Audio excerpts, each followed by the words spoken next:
Hey guys, we're picking up on the notes here. I noticed when I was just looking over these, I didn't really leave space for many examples. So if you want to pause it right now and make sure you have some scratch paper, that would probably be a good idea. I'm going to write down some things that you might want to also write down. You know, you can always use the margins, but some people like to keep it clean. All right, so if you're unsure of the genotype of a particular organism, so, you know, you can see its phenotype, but you can't see necessarily what genotype it has. So we do what's called a test cross, where you're going to cross it with another organism. So obviously this has to be some kind of organism that is not ethically corrupt to cross it with another organism against its will. So, you know, plants are a great example, or flies, or things like that. But here's why. You have to cross it with one that shows the recessive phenotype. Okay, so you have one organism that you don't know, and you're going to cross it with one that's recessive. Okay, so the only way we wouldn't know is if it shows the dominant phenotype, right? So let's say it's got to have one dominant allele and then question mark, right? We do not know what the second allele is. We know if it's tall, it has a tall phenotype. We'll use that kind of classic tall, short one. If it's tall, it has to have at least one, but we don't know what the other one is. Okay, so we want to cross it with one that is short, because if it's short, we know for sure what its genotype is. It must be little t, little t.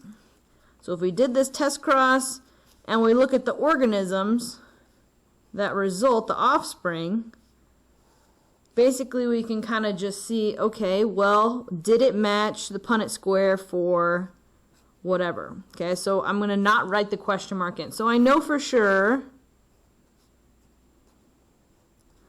half of them should be tall. Okay, and then if all of them are tall, right? So if all of the offspring are tall, then all four of these boxes should have at least one dominant allele, which means this second allele would also be the dominant allele. But if any of these offspring, when we do this cross, are short, then these boxes must be little t, little t. All right, these little t's come from the parent that we know the genotype of. So this question mark is, you know, if all of these offspring end up tall, then this was also a capital T. If any of the offspring, probably about half, are short, then we know this unknown question mark allele must be recessive. So if any of the offspring show the recessive phenotype, the unknown genotype must have been heterozygous. But if all of the offspring show the dominant phenotype, then the unknown genotype must have been homozygous.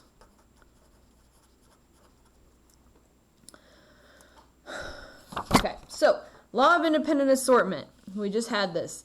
Said the passing of one gene doesn't affect other genes.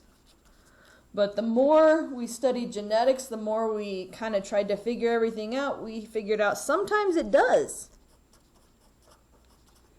Sometimes if I get one allele from a parent, I'm more likely to also get this other whatever particular allele. And we call this concept gene linkage. Okay, so it affects genes on the same chromosome. So I'm going to grab actually the little doodle picture I drew when I was talking about the law of independent assortment, which is this guy right here. Okay, so I said, okay, so I've got a gene right here, and it goes this way. That doesn't affect what happens down here. But what if I was looking at a gene right here and a gene right here on the same chromosome? Okay, if this chromosome gets pulled this way, they're both going to get pulled that way. Okay, so they're probably both going to end up in the same allele. Okay, so if your two genes that we're kind of looking at are on the same chromosome, they're going to get pulled around together during meiosis. And yes, they could still be separated. How? Okay, they're on the same chromosome. What could still separate them? And that is that crossing over. Remember, where homologous chromosomes, they got right next to each other. And sometimes some of those genes traded places a little bit. But the idea is if they're on the same chromosome, crossing over could separate them. But especially if they're really close together, like if I was like looking at a gene here and a gene here, you maybe can't even see that, they're right next to each other, okay, they're probably not going to get separated. So genes that are closer together are more linked. Okay, it's less likely that crossing over is going to separate them. Okay. So in humans, we have 23 pair of chromosomes. 22 of them we call the somatic chromosomes, which I think we had that word a little earlier in this chapter. Somatic just refers to literally anything besides the old sex chromosomes. So the sex chromosomes, you've probably heard of these, the old X and Y, which determines gender, biological sex in humans. So one of them contains lots of genes and lots of super important information that every organism pretty much needs if it's going to function. And the other one's really small and has hardly any genes at all. Okay, so the one that has lots and lots of genes and tons of important information is the X. And the one that is much smaller is the Y. So this has very, very, very few chromosomes, except it does have a handful, and one of them in particular triggers the production of all kinds of other proteins that make a male become a male. It's not like, oh, well, the testosterone gene is on the Y chromosome and that's why a male is a male. No, males and females both produce testosterone, but this there's a gene on the Y chromosome that kind of triggers a whole bunch of different things, and the production of more or less amounts of different proteins that make someone become a male if they have that Y chromosome. So if they get an X from both parents, they will have the XX genotype and will be genetically female. I don't think that is probably news to us. If a person get an X from mom and a Y from dad, they will have the XY genotype and be genetically a male. So where does the Y come from to make someone a boy? It has to be from dad. Because mom doesn't have any Ys. She can't give a Y because she doesn't have any. Right? So the male is the parent who is going to determine gender of offspring. All right, so all of the traits so far that we've talked about, I guess besides gender, are called Mendelian. And that's after Mendel. See in the middle of that word there, or the front half of that word, it's Mendel. Okay, so these are the ones that have one allele that is dominant and one allele that is recessive, and that's it. Okay, so you'll only have two possible phenotypes, the dominant phenotype and the recessive phenotype. And if genetics was that simple, biology class would be easier, but our world around us would be much more boring because we like to have more than two phenotypes for every particular trait to look at. So first kind of alternate to Mendelian traits is called codominance. Okay, so codominant alleles are where neither one is more dominant than the other. Okay, they're both strong alleles, they're both dominant alleles. So it turns out both of their traits get to show up, but not in the same place. Okay, so a really good example that I think some of us might be familiar with is the characteristic of roan in cattle, and horses can both kind of have this. There's a great picture on page 214 of your textbook They use horses. But the idea is we have these two alleles. So this would be the R's for roan. And then we have white and red. These are our two alleles for the roan. And I believe they can do roan with red and black, with white and black too, but I'm not going to worry about it. So we use superscripts for the alleles. Okay, so we have the R is for kind of the characteristic or the gene, and then we have the white and the red. So if we had the genotype RWRW, okay, so it would be homozygous for white, what color do you anticipate this bovine animal to be? Well, it only has instructions for white, so it's probably going to be white. Okay. Meant to do this in a table here. Phenotype. Okay, so then if it has two alleles like that, we have the roan red and the roan red. Well, this organism only has alleles for red, so it's definitely going to be red, right? So then here comes the question, what about the heterozygote in this scenario? Okay, so it's not red and it's not white because neither one is dominant over the other. Okay, so I know I kind of sent you to this page in your textbook, but I'm just going to throw it up here. So this is a picture of a horse that shows this roan characteristic. So you see in this area, there are white hairs and there are red hairs, but there aren't any like light red, pink hairs, right? They're red or they're white. So in different parts of the organism, each trait shows up in its entirety, in its fullness. And so this would be not light red, not, pink, but red and white. Okay, in different places. And in different organisms, this presents differently. So in flowers, you'll see flowers that have one petal's one color and one petal's a different color. Or sometimes you'll see stripes. There's a lot of petunias that do this that end up with cool stripes. So it shows up lots of cool different ways. But the idea is codominant. The heterozygote shows both traits, just in different places. Okay. All right. Second alternative is called incomplete dominance. Okay, so neither allele are dominant or recessive. So it's kind of similar to codominance in that way.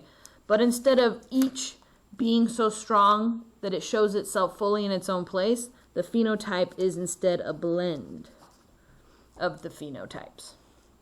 Okay, so again, we're going to use superscripts. Sometimes you will see instead of the superscripts that they just use capital letters each for their own thing, but we'll follow what your textbook says here. So a good example for incomplete dominance is a flower called a snapdragon. And I use these examples because they're the same ones out of your book, so you can go look at pictures and things. But so we have for the flower, F is for the flower here, we have the red allele, and we have the white allele. I'm going to get lazy. Okay, so again, so if I have only the red allele, obviously I'm going to have what color flowers? Well, I'm going to have red flowers. And if I have only the white allele, what color flowers if it's going to make? It's going to make white flowers. But then again, the question is, well, what if I have one of both? Okay, so if this was codominance, we would say, well, it's going to be red and white. That's what we just said. But instead, incomplete dominance, we said it is a blend. So imagine you're a painter, and you take red and white and you blend them together. What color is going to be the result there? Okay, it's going to be pink. Okay, and so then we can do Punnett squares with these, just like we can do Punnett squares with the everything else. Okay, so I could go back to my codominance and my cattle example here and say, well, if I take, you know, a bull that's solid red, so that would be his genotype, and a cow that shows roan, what's the likelihood that their offspring will be roan? Okay, so I fill it out. Maybe should have made it a little bit bigger.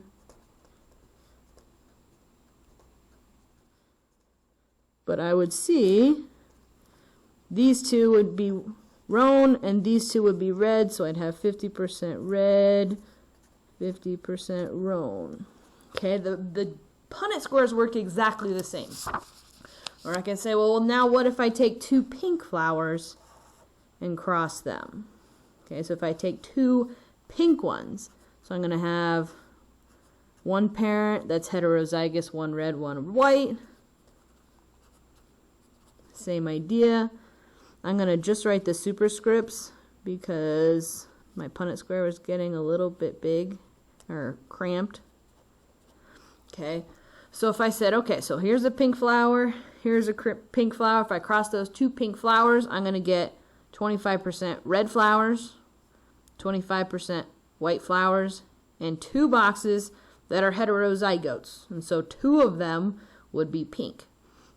Okay, so once you figure out what the genotypes mean to the phenotypes, Punnett squares are exactly the same. All right. Then there's other things still called multiple allele traits, and I can't write.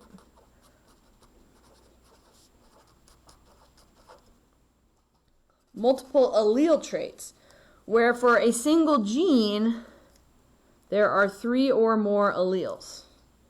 Okay, so it's not just capital T or lowercase t, it's not just big R or little r, we have more than 2. Okay, so here's kind of a big idea though. Even if there are 3 or more possible alleles, how many will each organism get?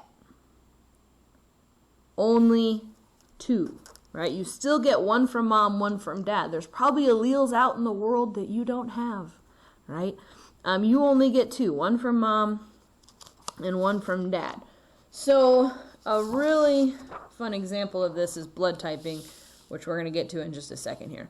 So of these multiple alleles, there can be some that are dominant to others, some are co-dominant to each other, or some could be incompletely dominant. So it really kind of depends here. So blood type in humans is a multiple alleles trait. There are 3 common alleles. I believe there are more than 3 in the world, but like some 99% or something have these 2. And those are capital I's. I hate this font because it doesn't put the things on the I's, but that's capital I, and lowercase I. So let's think about this. Okay, so these are both capital letters. Okay, so I'm going to tell you these are co-dominant to each other. And here's my lowercase letter. Lowercase letter is telling us that that is recessive. Okay, so let's think about this. All right, so we will use me because I'm the most familiar with myself.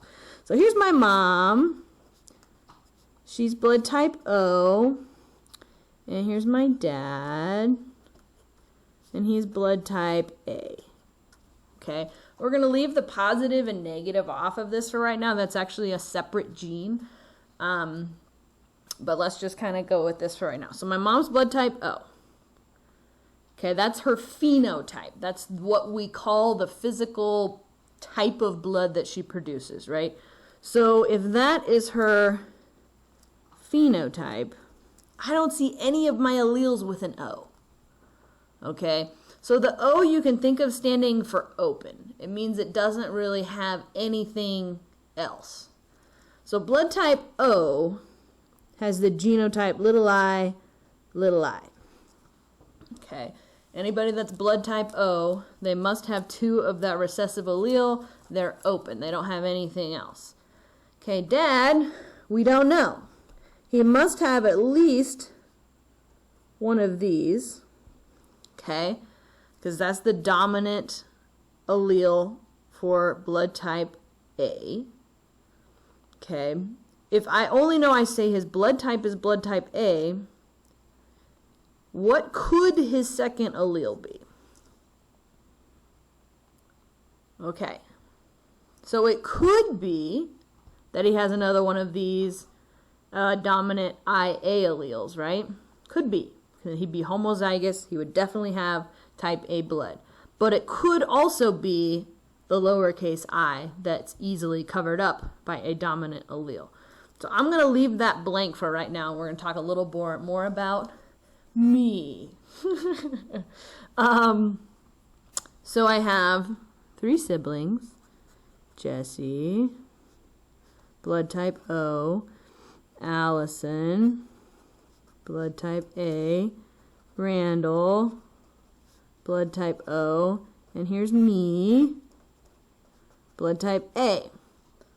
Okay, so we basically performed a test cross, right? Remember we said a test cross. If you have someone with an unknown genotype, you cross them with someone that shows the recessive phenotype, and you look at their offspring. Well, some of their offspring have blood type O, which means what? Right? Which means they must have received a recessive allele from both parents.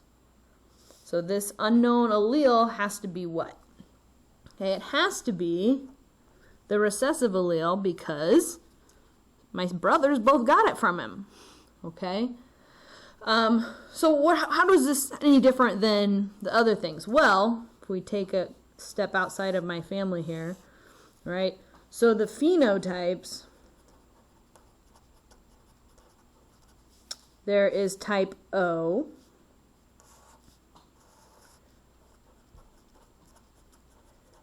which we said you can only get with the 2 recessive alleles. That's kind of O for open. And blood type A, so I could be like my dad and have this, 2 alleles. I could also, though, be blood type A if you have 2 of those, right?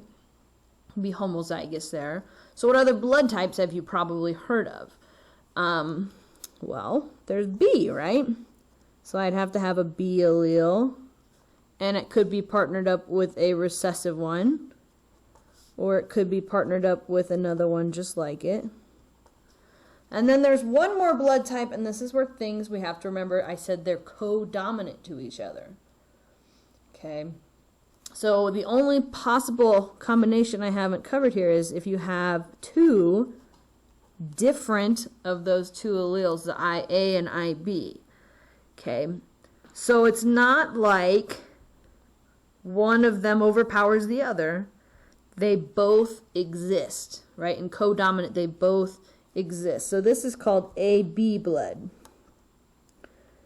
Okay, and so this has to do with the blood cells themselves. So this is our red blood cell. I might as well draw in red. I have red. Okay, so here's a red blood cell from the side. Okay, nothing on it. For A, they have these little things called antigens on them that are kind of just a flag that say, hey, this is you, this is your blood cell. And I'm going to cartoonize them and make A antigens kind of pokey triangle things, something easy to draw. And B has a different shape one. Okay, remember these are called antigens. They're just your body's kind of way of saying, oh, this definitely is my cell. Okay, and so then remember our concept is A, B are co-dominant, so they both show up. Okay, so I still have a red blood cell, and so it's not going to be somewhere in between pokey and round. It's going to have both. So there's the A ones and the B ones. Okay, and so depending on what these special things on your cells are determines whether you can or can't accept blood from different people's blood types because your body says, I know this means it's my blood, but if this shows up, your body's going to be like, this doesn't belong to me. Attack. And that's where you can kind of run into problems there. And I think I better stop. We'll talk to you guys later. Bye.